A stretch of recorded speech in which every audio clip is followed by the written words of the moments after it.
Michael Pule had made threats against the very same investigation team. In this video, we'll dig into the event that triggered everything, the disbandment of the KZN Political Killings Task Team, but my focus is more onto why was a group of cops from KZN called up to Johannesburg instead of using local officers who knew the city inside out. We'll also uncover how dangerous one of the suspects, Pule really was, and the intimidation and death threats investigators and prosecutors were forced to endure. Now, General Mkhwanazi's testimony sheds light onto details many of us may have missed on his first press briefing. For me, the reason the KZN team was deployed to Johannesburg is a crucial piece of the puzzle on why we have this commission today. Now, in this video, I'll give you my take on why it matters.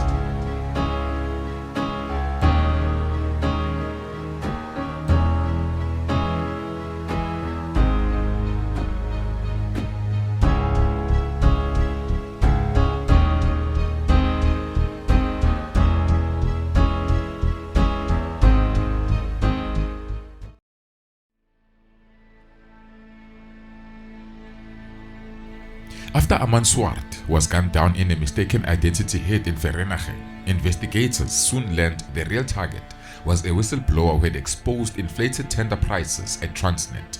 Now, the suspects were arrested the very same day. Forensics later revealed a chilling truth that these men were not just hired guns for one job. They were tied to a string of high-profile hits.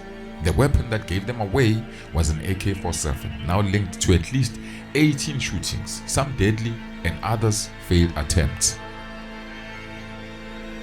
As the investigation deepened, it became clear this wasn't a work of a small-time gang.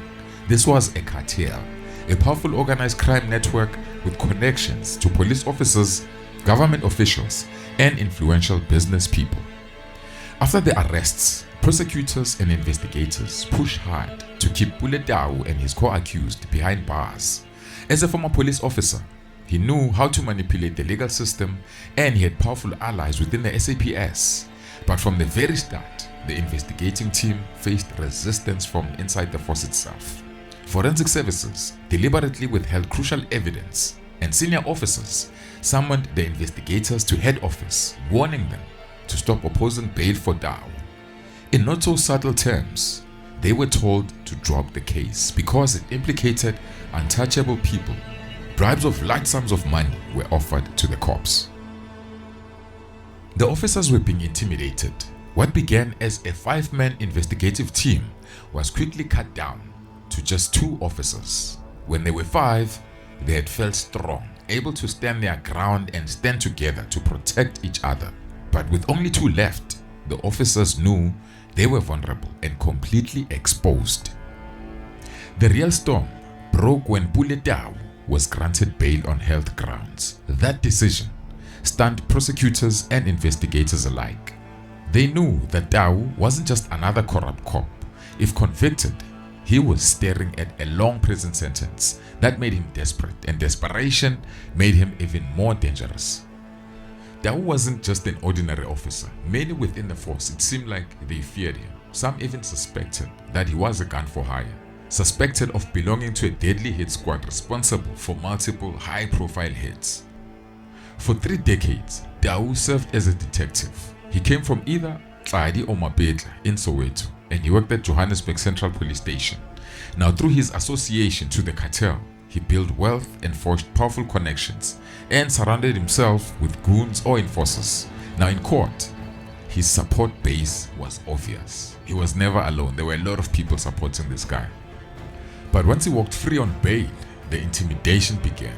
The investigators and prosecutors reported threats not just from Dao, but also from his friends, allies, and even corrupt fellow officers. Now, rumors spread that some gang members were following the investigators wherever they went. Now, that's when fear started to creep in from every corner of the case. And then came the darkest suspicion of them all. The fact that the judge who granted Pule bail was not impartial. He might have been compromised, another pawn in the cartel's grip.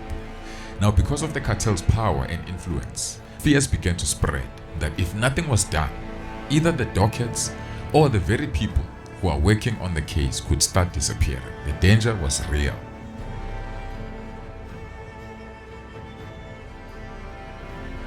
The man who was in charge of the intelligence unit leading the investigation was General Khumalo, who also headed the KZN Political Killings Task Team. Now he was fully aware of the threat Tau and his network posed to both the investigators and the prosecutors. Then a risk assessment was carried out and the conclusion was that the danger levels was extremely high. Extra protection was no longer optional, it was urgent. Now General Khumalo knew exactly where to turn. The KZN Task Team had built a reputation for handling high-profile cases and operating in the deadly world of political assassinations. Now their experience, skills and discipline were unmatched. Khumalo picked up the phone and called General Mkhwanazi requesting the agent deployment of 10 task team members to Gauteng. The choice of KZN officers over Gauteng was deliberate. They wanted men with no local ties, no compromised relationships and no fear of stepping on powerful toes. Now these were outsiders, tough, proven and battle-hardened. But now, the atmosphere inside the police service was high with tension. Nobody knew who could be trusted. Even senior officers were openly threatening investigators. Now the line between law enforcement and organized crime was starting to be blurry. Now the involvement of the KZN task team would over time become the crack that blew the lid of what was really happening in the country. Now the reason the hit squad was so hard to track down was simple. Everyone tied to the tender scandals knew of them. Maybe not every detail of their crimes, but within those circles, it was common knowledge. Now these were hired guns, the shooters for hire, and through their powerful connections, they were shielded and protected. Now a name that surfaced first in the media was Vusi Madlanga, a man who's deeply involved in bleeding the Tembisa hospital of millions. But behind him lurked a far more shadowy figure, the president's nephew, Morgan Maumela. Now Morgan is the true ghost of the tender world.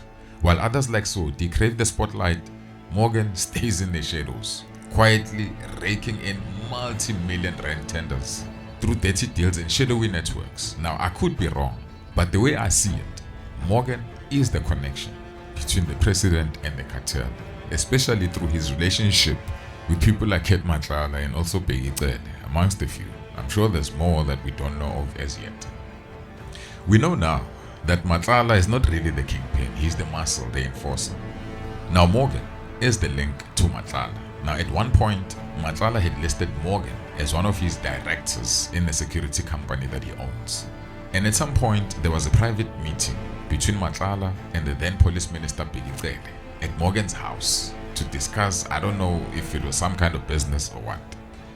Now the question is, has Morgan Maumela ever called on Madlanga's muscle to enforce his empire of tenders? Since now we know he's one of the biggest beneficiaries of the Tembisa hospital scandal, where whistleblower Babita Diokara was killed for exposing that rot.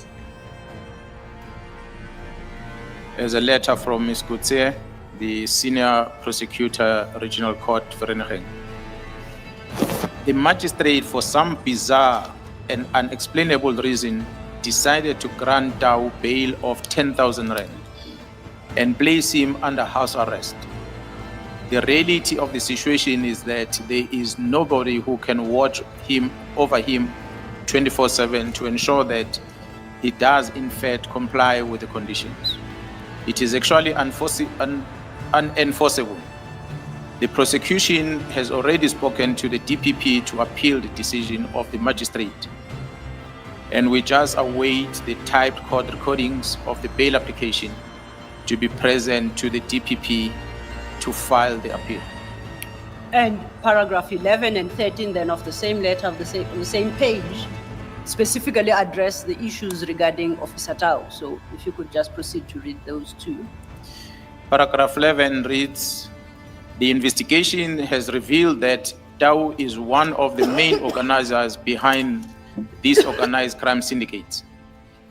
His release on bail has intensified the danger of the safety of the investigation team, especially Mbele and Sithole, who are the people who made statements in the case, and they were the well-known faces who attended every court session.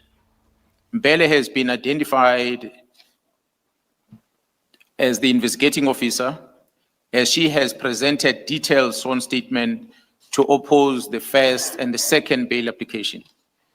During the first few court sessions, the investigation team was actually followed from the court building, and many threats have been made inside the courtroom by the family and friends, and threats have been received via informers and even from the high-ranking police officer in the Val area, in the Val Rand area.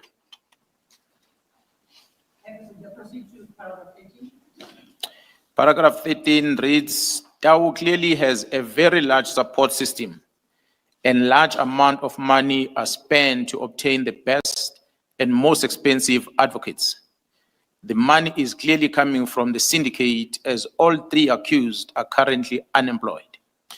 14 Commissioner reads as follows, the case is brilliantly investigated and the accused are 100% connected to all the charges against them. They obviously face long terms of imprisonment as well as defined life sentence for the assassination.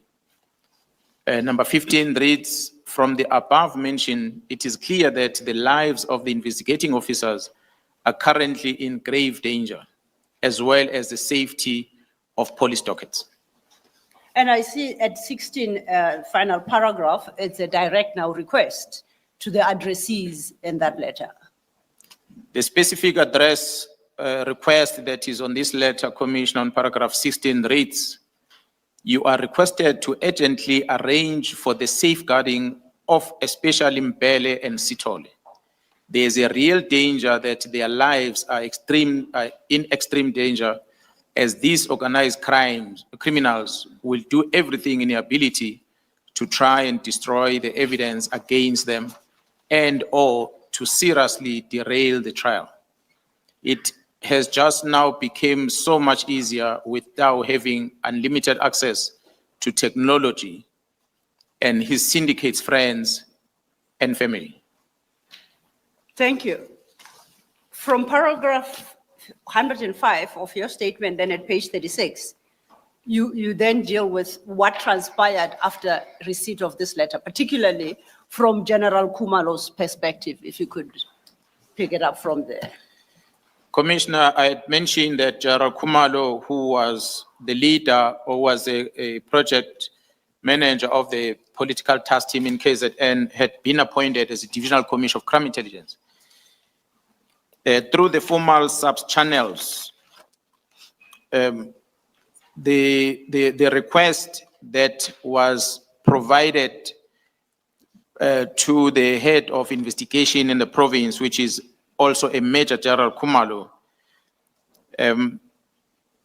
that Khumalo requested crime intelligence, which fell under a Major General Lekalakala in Gauteng, who is responsible for crime intelligence in Gauteng, was requested to conduct the threat assessment as a result of this letter. And the threat assessment was then assigned to Colonel Ntuli, who works under crime intelligence. Colonel Ntuli's findings were that the risk was high and they recommended 24-hour protection. In addition to what Colonel Ntuli requested was that Lieutenant General Khumalo need to be informed.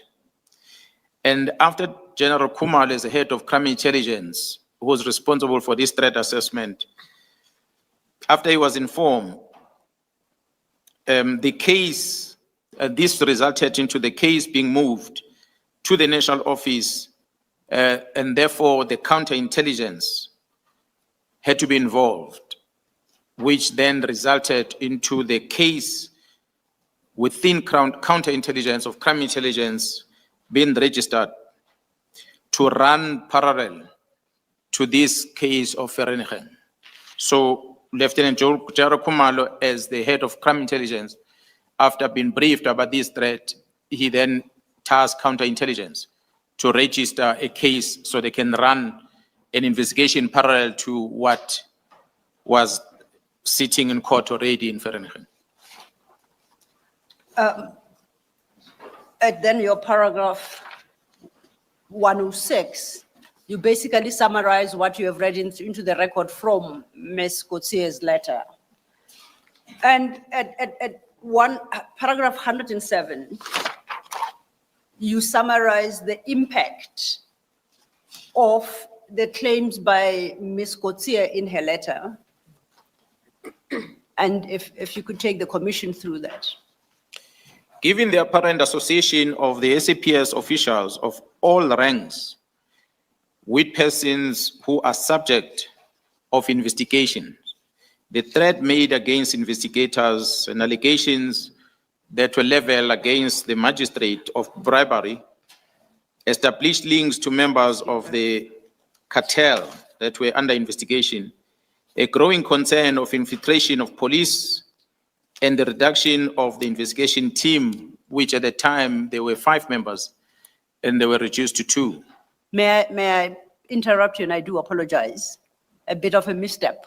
I skipped paragraph 106, which actually reflects information you subsequently obtained over and above what Mrs. Coetzee complained of. And you indicate that through the investigative efforts involving now counterintelligence, you came to learn of other information. So if I can ask that we take a step back to paragraph 106, my mistake, I apologize. Yes, Commissioner, in this paragraph, I was trying to indicate, which I in time came to learn, that through the investigation, that the challenges, various challenges were experienced by the investigation team, which will include a deliberate omission of crucial information which the detectives were expecting to come from forensic services. Forensic services is within the police, who are charged with the responsibility of assisting the investigators with analysis of those firearms that were found. So these investigators of this organized crime team, they started experiencing the omission of some critical information that the forensic service is supposed to be providing to them. And not only that, these investigators will start interacting, will be invited to some meetings by senior officials in the South African Police Service, who then started engaging on the case that these members were investigating. And amongst those engagements they started having with senior officers within the South African Police Service, I must indicate that those engagements were not necessarily largely in Gauteng province, as these members working under Gauteng province, but they were invited by senior officers at the head office of detective services. At times there were monies, bribes that were offered to them, and not to oppose bail. In some cases that involved Tau, especially in the main. And so the detectives, in the course of the investigation, they felt threatened as these engagements that were happening with the senior officers seems to indicate that there is a high level of connection between the accused or the suspect and senior officials within the police at the head office in the main within detective environment. Moreover, during the period of the incarceration and while on bail, the accused, who's a former police officer, a former detective, Michael Pule, had made threats against the very same investigation team. I must indicate that, Commissioner, there were 5 altogether. And what made this threat to be high was because there was a reduction of the number of investigators into that case of Vereeniging from 5 to 2. Well, of course, we don't know the reasons as to what led into that. So part of the threat was that the team that was busy with this investigation felt that they can protect themselves because there's quite a lot of them, but suddenly they are reduced to 2. And that made them feel more vulnerable. And as a result, and in part, the death threats were made on them. And there was also this growing concern about infiltration of the police, which might have led into the reduction of these number of detectives that they deploy.